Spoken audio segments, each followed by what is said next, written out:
नमस्कार, मैं आर के जायसवाल और आप देख रहे हैं जनमत की पुकार न्यूज। पाकिस्तान में तो अल्पसंख्यक हिंदुओं के साथ बर्बरता व्यवहार पुरानी बात है। आज पश्चिम बंगाल राज्य के पड़ोस में स्थित बांग्लादेश में भी हिंदुओं को निशाना बनाया जा रहा है। हाल ही में दुर्गा पूजा के समय वहां 1 दर्जन से अधिक हिंदुओं की नृशंस हत्या कर दी गई। इन्हीं मुद्दों पर जनमत की पुकार ने अखिल भारतीय बंग परिषद के अध्यक्ष अरुण मुखर्जी से बात की। देखिए, भारत सहित बांग्लादेश व पाकिस्तान जैसे पड़ोसी देशों में अल्पसंख्यक हिंदुओं पर हो रहे अत्याचारों पर उन्होंने क्या कहा। आर के जायसवाल की रिपोर्ट। नमस्कार, आप देख रहे हैं जनमत की पुकार न्यूज और मैं आर के जायसवाल। हमारे साथ मौजूद हैं अखिल भारतीय बंग परिषद के अध्यक्ष अरुण मुखर्जी जी। अरुण मुखर्जी जी, जनमत की पुकार में आपका स्वागत है। बहुत धन्यवाद। मुखर्जी जी, पाकिस्तान में हिंदुओं की हत्या की तो आम बात है, खबरें आती ही रहती है, मगर बंगाल के पड़ोस में बांग्लादेश में हिंदुओं की हत्या हो रही है। क्या कहना चाहेंगे इस पर आप? देखिए, बांग्लादेश में जो हत्याकांड हुआ है 1905 से आज तक होता आया है। बंगाल बंग भंग से लेके आज तक सिर्फ हिंदुओं के साथ ही अत्याचार होता रहा है। उससे बड़ा दुर्भाग्य ये है कि तथाकथित सेकुलरवादी लोग जो अपने को सेकुलर कहते हैं वो विरोध करने से भी पीछे आते हैं। आपने देखा होगा ऑस्ट्रेलिया में एक धर्म के लोगों का विरोध में कार्टून बना, पूरे विश्व में विरोध हुआ, हमारे देश के लोगों ने भी विरोध किया। इजराइल ने हमला, फिलिस्तीन पर हमला बोला हुआ, लेकिन क्या हिंदुओं को जिस तरीके से कश्मीर में हो, पाकिस्तान में हो, बांग्लादेश में हो, कहीं भी हिंदुओं को मारा जा रहा है तो तथाकथित सेकुलरवादी लोग बोलना नहीं आते। हिंदू धर्म को किसी गैर धर्म से कभी भी संकट ना था, ना है, ना रहेगा। हिंदू धर्म को संकट है अपने यहाँ के सेकुलर वादी अर्बन नक्सली हिंदुओं से, जो गौमांस तक खाने के लिए लोगों को प्रेरित करते हैं। लोग बताते हैं कि किस तरीके से हिंदू नहीं है, हम विरोध नहीं करेंगे। क्यों हिंदू के इंसान नहीं है? क्या हिंदू होना पाप है? मैं आपके माध्यम से ये जानना चाहता हूँ, क्या हिंदू होना पाप है? यदि हिंदू होना पाप है, खासकर बंगालियों के साथ सबसे ज़्यादा अत्याचार हुआ सन 1905 में, नौखाली कांड में, उसके सन 1972 में, और इस बार फिर हर समय वहाँ पे बंगाली हिंदुओं को मारा जा रहा है, लेकिन बोलने के नाम पे कोई बोलता ही नहीं है। किस बात की सेकुलरिज्म? क्या ये सेकुलरिज्म है कि एक वर्ग के लिए बोलो, दो वर्ग के लिए बोलो, एक वर्ग के लिए बोलो ही नहीं? ये कौन सी बात है? ये कौन सा सेकुलरिज्म है? ये सेकुलरिज्म नहीं है, ये नक्सलवाद है, और मैं इसका विरोध करता हूं। जिन लोग विरोध नहीं करते, सारे विपक्षियों ने विरोध नहीं किया, मैं उसका विरोध करता हूं। दुर्गा पूजा के उपरांत बांग्लादेश में मूर्ति विसर्जन के दौरान हिंदू की हत्या की गई। वहां पर कब तक हिंदू असुरक्षित रहेंगे वहां पर? देखिए, मैं थोड़ा सा सुधार देता हूं कि बांग्लादेश में मूर्ति विसर्जन के दौरान ये हत्या नहीं हुई। उससे पहले क्या हुआ, कुमिलिया एक जगह है बांग्लादेश में, वहाँ पे बाहर मंदिर, अंदर के पूजा स्थल अलग है, बाहर देखने के लिए अलग था। वहाँ हनुमान जी की मूर्ति थी, उनके गोद में कुरान शरीफ किसी ने अंधेरी रात में रख दिया।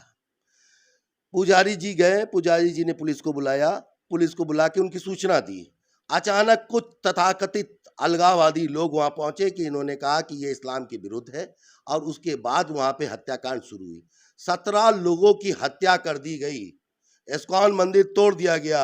इस्कॉन मंदिर जो धर्मनिरपेक्षता के लिए सबसे ज़्यादा प्रसिद्ध है, हमेशा रोजा अवतार देता था, हमेशा सबके लिए करता था, उसी का गला काट दिया गया। बड़ी ही बुरी तरीके से उनको मौत दी गई, और ये इसका विरोध होना चाहिए।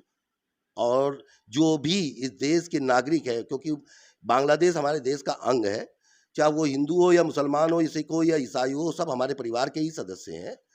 लेकिन इसका विरोध होना चाहिए कि बांग्लादेश में यदि आपका भाई की मृत्यु हो रही है और आप मुंह बंद करके बैठे हुए हैं, तो इसका मतलब कहीं ना कहीं दाल में काला है। केंद्र सरकार इस पर कोई कदम नहीं उठा रही? देखिए, आज तक कितनी भी सरकार आई है, किसी सरकार ने कोई कदम नहीं उठाया। कदम जनता को उठाना पड़ेगा। हर बार सिर्फ और सिर्फ कहा जाएगा कि हम उनको नोटिस जारी कर देंगे, उनको बुला लेंगे। सरकार क्या कर लेगी? जब जनता इसको आंदोलन बनाएगी तो नेचुरली सरकार को करना पड़ेगा, चाहे वो भाजपा की सरकार हो चाहे कांग्रेस की। जनता को ये आज आवाज उठानी पड़ेगी कि हमारे लोग वहाँ असुरक्षित है, या तो उनको भारत में भेज दिया जाए, सीए एनआरसी लागू कर दिया जाए तुरंत, या यह हत्याकांड रुके। पश्चिम बंगाल की बात करें तो वहाँ पे आरएसएस और भाजपा के कार्यकर्ता टीएमसी के हर समय निशाने पे रहते हैं, काफ़ी हत्याएं वहाँ भी हुई है। देखिए, मैंने फिर कहा कि बंगाल के साथ, खासकर बंगाली हिंदू समाज के साथ हमेशा अत्याचार होता रहा है। चाहे कभी टीएमसी के बहाने, कभी कम्युनिस्टों के बहाने, कभी किसी बहाने। बंगाली हिंदुओं की हत्याकांड अब सन 1905 से लेके आज तक कभी थमा ही नहीं। कभी दुर्गा पूजा के नाम पे, कभी थमा ही नहीं। बंगाली हिंदू तो हमेशा मारा गया और उसका विरोध भी करने वाले लोग कम है।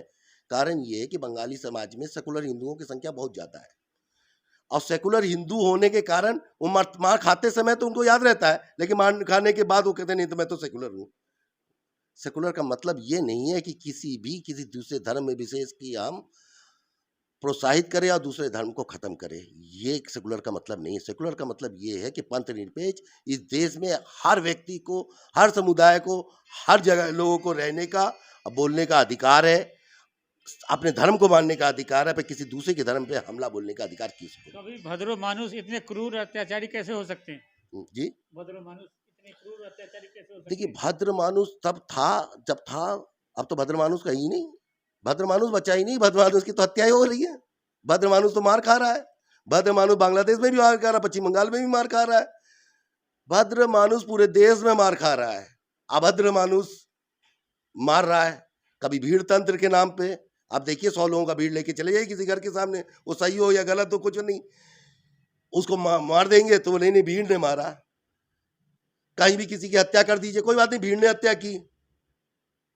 भीड़ का मतलब आज देश में एक सवाल उठता है कि ये देश लोकतंत्र से चलेगा कि भीड़ तंत्र से चलेगा। यदि भीड़ तंत्र से चलेगा तो भारत का संविधान और भारत की कानून व्यवस्था की धज्जियां उड़ा रहे लोग। आज लोकतंत्र की जरूरत है। लोकतंत्र तभी होगा जब भारत का संविधान और भारत के लोग मानेंगे।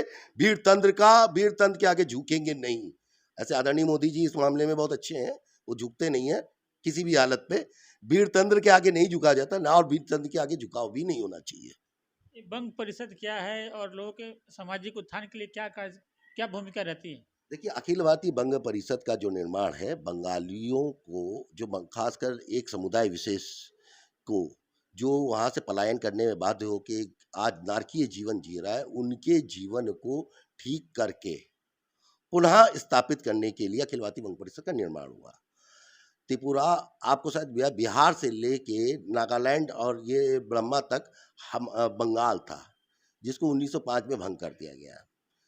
सबसे ज़्यादा भंग में हिंदू बंगालियों का को मृत्यु का सामना करना पड़ा, बलात्कार का सामना करना पड़ा, झंझटों का सामना करना पड़ा, और वो बेचारे भाग के बंगाल आए, त्रिपुरा गए, आसाम में कुछ जगह गए। त्रिपुरा, बंगाल और दिल्ली, उत्तर प्रदेश, हर जगह बंगालियों की संख्या है। बौद्धिक वर्ग से चूंकि संपन्न थे, पढ़े लिखे लोग हुआ करते थे, भद्र मानुस, अब जैसे का भद्र मानुस थे, तो बेचारे वो करते क्या, भाग के आ गया। उन्होंने कहा हमें अपने परिवार को पालना है। पर इस भद्र मानुस के साथ जितनी अभद्रता हुई है उतनी किसी और के साथ नहीं हुई, ये जरूर मैं कहूँगा। अगर हम दिल्ली की बात करें तो यहाँ पे दुर्गा पूजा का भी परमिशन बड़ी मुश्किल से मिला।